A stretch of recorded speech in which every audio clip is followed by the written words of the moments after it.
Welcome back to my channel. It is Candace with a K, where I normally talk books, beauty, and kicks. Today, I am trying to interrogate whether or not Fourth Wing is worth the hype. Now, you've probably read it because it seems like everybody and their mama has read this book. It was inescapable. Everywhere I turned, Fourth Wing, Fourth Wing, Fourth Wing. I was even on the plane last week and somebody else was reading Fourth Wing. It is one of those books that has swept the entire book community.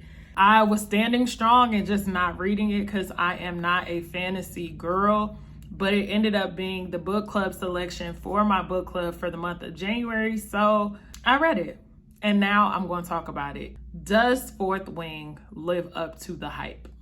I haven't read a fantasy book since 1999, and that's dead ass because that's like around the time Harry Potter came out, and that literally has been my last fantasy book. And I don't know if that constitutes as fantasy. I think it does. And I didn't even finish the Harry Potter series. Don't fight me now, but I never completed it. I've watched all the movies, I think, but even then, don't fight me. That was the last time I picked up a fantasy book. I am not one to read about dragons and warlocks and ghouls and goblins. It's just not of interest to me. And it doesn't mean that there aren't great fantasy novels out there.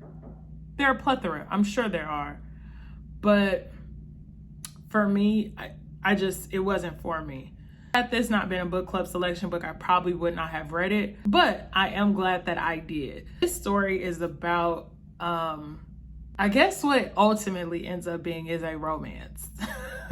So it's like fantasy wrapped in romance, wrapped in just a whole heap of mess. You have Violet, who, as they come of age, they are put and placed into quadrants. So initially it really gave me Hunger Games, like you're fighting for your territory. However, they're put into quadrants, and as you are raised, you kind of can determine which quadrant you would end up in. And for Violet, she always assumed that she would end up as a scribe because she was really into the archives, into history, into reading, and that was her lane. However, she comes from a family of riders.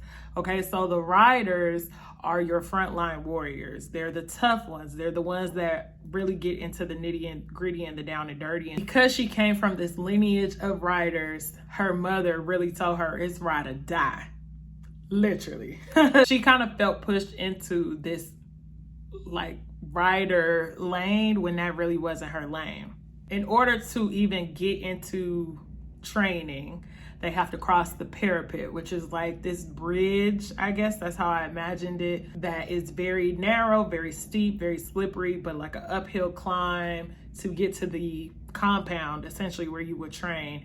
And this is where people end up dying. This is where she experienced her first death. It really was the lightning bolt to tell her, like, bitch, strap up, okay?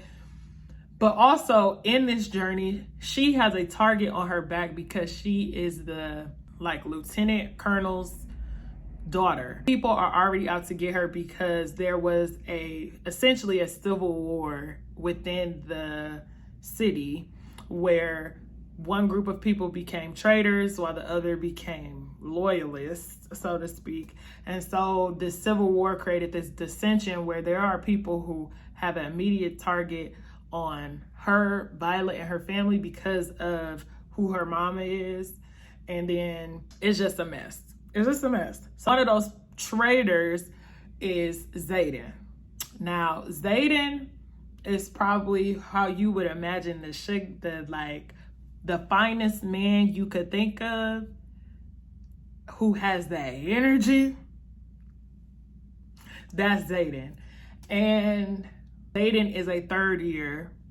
And so he constantly has these eyes for Violet. And you're kind of like, why is this man staring at me? But you'll soon learn. Read the book, because I'm not going to give you the play-by-play, but read the book.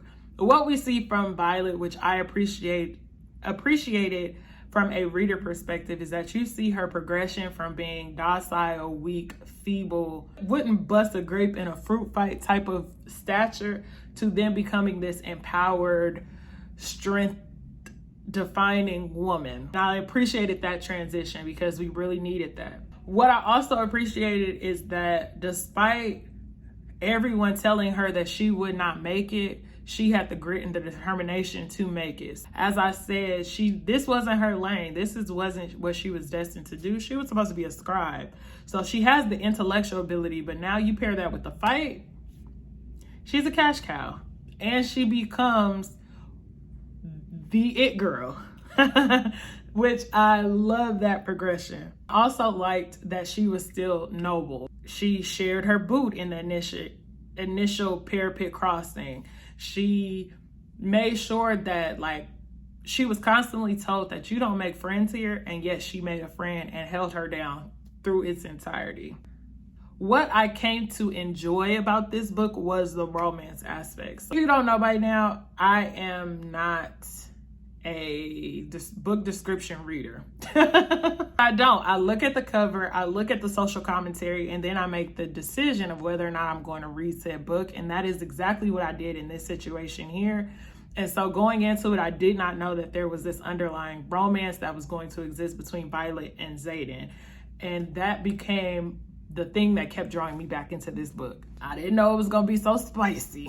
I didn't know that I would be on the front lines of this budding romance that also was intermingled with these dragons. And not that the dragons were intermingling, but you know what I mean, like situated in this context. That's what really kept me coming back to the story. I also loved the internal dialogue that existed between the dragons and Xaden, and how they were all interconnected because their dragons were connected, which I think just adds a very nuanced layer of intimacy. Like, yeah, babe, we're one, right? I found it so hilarious. As they were having sex is when she would wield her power the most, because baby, why are you breaking windows and knocking over armoires, knocking over cabinets during the whoopee? Like, I think that's hilarious. What Rebecca could have kept is that Liam did not deserve to die. I would completely stand on that hill. Maybe he wasn't supposed to die in this book. There's a sequel, which inevitably I'm going to have to read based off of the ending of the book. But Liam should have been in the sequel simply because he was the protector as well as somewhat the glue between Xaden and Violet. And I think we needed to see that blossom now that they were more solid and solidified in their romance. Speaking of the ending, now we know that her brother is actually not dead. And when I tell you, when I got to that last sentence and saw that the brother was still alive, when I tell you I was furious. Like, it took me forever to fall asleep. I normally read right before going to sleep. And so when I finished the book, it took me forever to fall asleep because of that fact.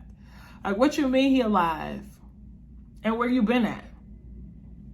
But now I got to read the second book to find out. And so my hope is that in the second book, we learn more about Andarna, the baby dragon who's now a little bit more mature. Like, how does that manifest in Violet's life? Will she still be able to stop time? Will she still have the lightning power of Tyrion? What happens in these situations now? One thing that needs to be addressed and resolved that I hope comes to fruition in the next book is the relationship between Violet and her mom. Her mom seems like a hater. And I say that because your daughter was killing it considering, and you couldn't even give her a smile, a smirk, a head nod, some type of acknowledgement. What we come to learn as we progress through the book is that your family was actually doing a lot of the lying and withholding a lot of the information that your dad tried to kind of like sneak and slide to you on the low through these fables and through these books. But what's up with the mom? The mom must be a villain. And that's something that I want to either come out or be stated plainly. Like, tell me what it is. I will say I also appreciated Violet killing Jack Barlow.